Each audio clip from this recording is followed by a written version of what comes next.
नमस्कार, आदाब, सत श्री अकाल, जय भीम, जोहार। मेरा नाम है नवीन कुमार। एक बार फिर से देश में मुसलमानों के खिलाफ माहौल बनाया जाने लगा है, लेकिन इस बार एक अंतर है।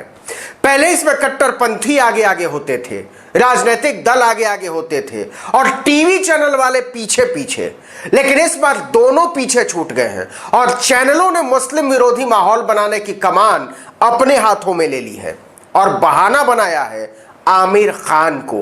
मैं आमिर खान की तरफदारी नहीं कर रहा, न किसी का विरोध, मैं बस हालात को आपके सामने रखने की कोशिश कर रहा हूं। आमिर खान के तुर्की के राष्ट्रपति अर्दोआन की पत्नी एमिनी अर्दोआन से मुलाकात की तस्वीरें क्या आई, हंगामा खड़ा हो गया। और हंगामा खड़ा किया किसने? टीवी चैनलों के एंकरों ने। अंतरराष्ट्रीय संबंधों, समाज, सिनेमा और राजनीति के बारे में उनकी जाहिलियत ने आमिर खान ने रातों रात उन्हें तुर्की मामलों का विशेषज्ञ बना डाला और सब आमिर खान के पीछे टूट पड़े। एंकरों में होड़ मच गई, कौन आमिर खान को ज्यादा गाली दे सकता है, कौन उन्हें ज्यादा देशद्रोही बता सकता है, कौन उन्हें ज्यादा कोस सकता है। और कारण बस एक, आका की नजर भर पड़ जाए। जरा इसकी वजहों को तफसील से समझिए। कारण देश के लिए प्रेम नहीं है, कारण है संपादकों, एंकरों और ट्रोल आर्मी के मन में भरा नफरत का जहर जो मुसलमानों के खिलाफ भरा हुआ है, जहर जो दलितों के खिलाफ भरा हुआ है, जहर जो आदिवासियों, पिछड़ों और दूसरे अल्पसंख्यकों के खिलाफ भरा हुआ है। जहर भरी अप्सराएं टीवी के पर्दे पर उछल उछल कर पूछ रही हैं कि आमिर खान को भारत में डर लगता है तो तुर्की की प्रथम महिला से क्यों मिले? कमाल है। क्यों भाई? आमिर खान कोई भारत के प्रधानमंत्री हैं, आमिर खान कोई राष्ट्रपति हैं, आमिर खान कोई विदेश मंत्री हैं, विदेश सचिव हैं, सैकड़ों फिल्म अभिनेताओं की तरह एक अभिनेता है। वो क्या भारत की नुमाइंदगी करने तुर्की गए हैं? वो क्या डील साइन करने गए थे? वो क्या नदी किनारे बाग बागीचे में तुर्की के राष्ट्रपति को झूला झूलाने गए थे? उन्होंने क्या किसी तानाशाह को घूमने के लिए आगरा बुलाया था? और क्या उस तानाशाह ने हमारी ही जमीन पर हमारी लानत मलामत कर दी थी, भारत की विदेश नीति की धज्जी उड़ा कर रख दी थी? आमिर खान तो बस में बैठकर लाहौरी हलवा खाने भी नहीं गए थे। मेरी समझ में नहीं आता कि आमिर खान है कौन? जवाब मिलता है कोई नहीं। दुनिया में वो भारत के कोई नहीं है। लेकिन यह बात पूरी तरह सही नहीं है। टीवी चैनलों की जहर भरी अप्सराओं और दूतों के लिए आमिर खान ही हिंदुस्तान हो गए क्योंकि वो मुसलमान है।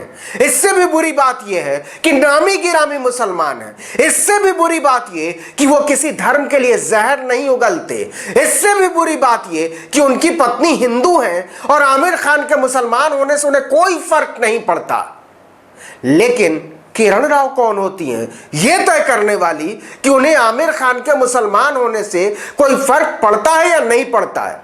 होंगी किरण राव आमिर खान की बीवी, वो टीवी एंकर तो नहीं है ना? उन्हें शादी करने से पहले टीवी चैनलों से पूछना चाहिए था, पूछा नहीं था। उसकी एंकरों से अपने राष्ट्र प्रेम का सर्टिफिकेट भी नहीं लिया था। तो किरण राव को कोई हक नहीं कि वो आमिर खान से प्रेम करें, उनके साथ शादी करें, बच्चा पैदा करें, फिल्में बनाएं। टीवी के दंगाई, मूर्ख और जाहिल एंकरों ने मुसलमानों के खिलाफ अपने जहरीले अभियान का मोहरा बना दिया है आमिर खान को। बीजेपी के इशारे पर कठपुतली की तरह नाचते चैनलों के इन एंकरों से पूछा जाना चाहिए कि हे माते एवं भ्राते, जब आमिर खान के दौरों और मुलाकातों से विदेश मंत्रालय को कोई फर्क नहीं पड़ता, भारत सरकार को कोई फर्क नहीं पड़ता, गृह मंत्रालय को कोई फर्क नहीं पड़ता, तो तुम कौन हो इस पर सवाल उठाने वाले? तुम्हारी दंगाई सोच और इरादे अब भारत नाम के विचार पर भारी पड़ रहे हैं। जरा यह भी बता दो कि आमिर खान तुर्की क्या करने गए थे? बता दो कि फिल्म की शूटिंग करने गए थे। यह भी बता दो कि एक ऐसे बच्चे की कहानी है जो मानसिक और शारीरिक तौर पर जबरदस्त संघर्ष कर रहा है। यह भी बता दो कि करीना कपूर भी इस दौरे में आमिर खान के साथ थी। और यह भी बता दो कि भारत में कोरोना के चलते फिल्म के शूटिंग पर रोक के कारण तुर्की में शूटिंग करनी पड़ रही है। यह भी बता दो कि बड़ी मुश्किल से यह इजाजत मिली है तुर्की में। और लगे हाथ यह भी बता दो कि जब फिल्म रिलीज होगी तो कहां की अर्थव्यवस्था को फायदा होगा, लाभ होगा।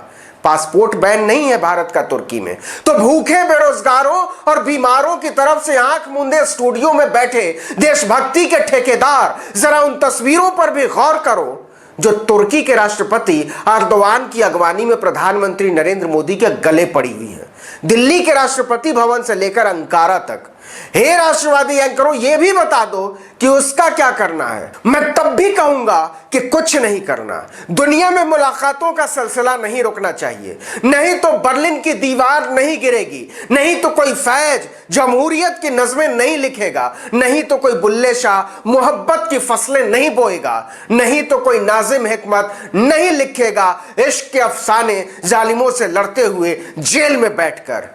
हे टीवी की विषधर कन्याओं, अफसराओं, सुंदरियों और दूतों, आमिर खान को गाली तो दे रहे हो, लेकिन कभी नाजिम हिकमत को पढ़ना और पढ़ते हुए टटोलना अपने दिल की धड़कनों को कि धड़कती भी हैं या सिर्फ सुइयों की तरह टिक टिक करती हैं स्टेथोस्कोप पर। तुर्की का महान कवि जिसने 18 बरस जेल में काटे, जिसकी कविताएं दुनिया के तमाम देशों में मशहूर हुई, लेकिन अपने ही वतन में उसकी कविताई पर ताला लगा रहा। जरा सुनो और गौर से सुनो वो लिखता क्या था।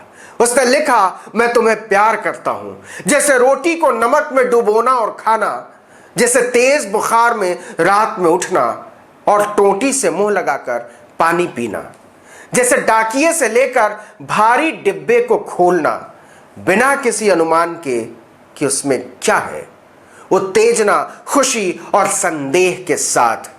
मैं तुम्हें प्यार करता हूं, जैसे सागर के ऊपर से एक जहाज में पहली बार उड़ना, जैसे मेरे भीतर कोई हरकत होती है जब इस्तांबुल में आहिस्ता आहिस्ता अंधेरा उतरता है।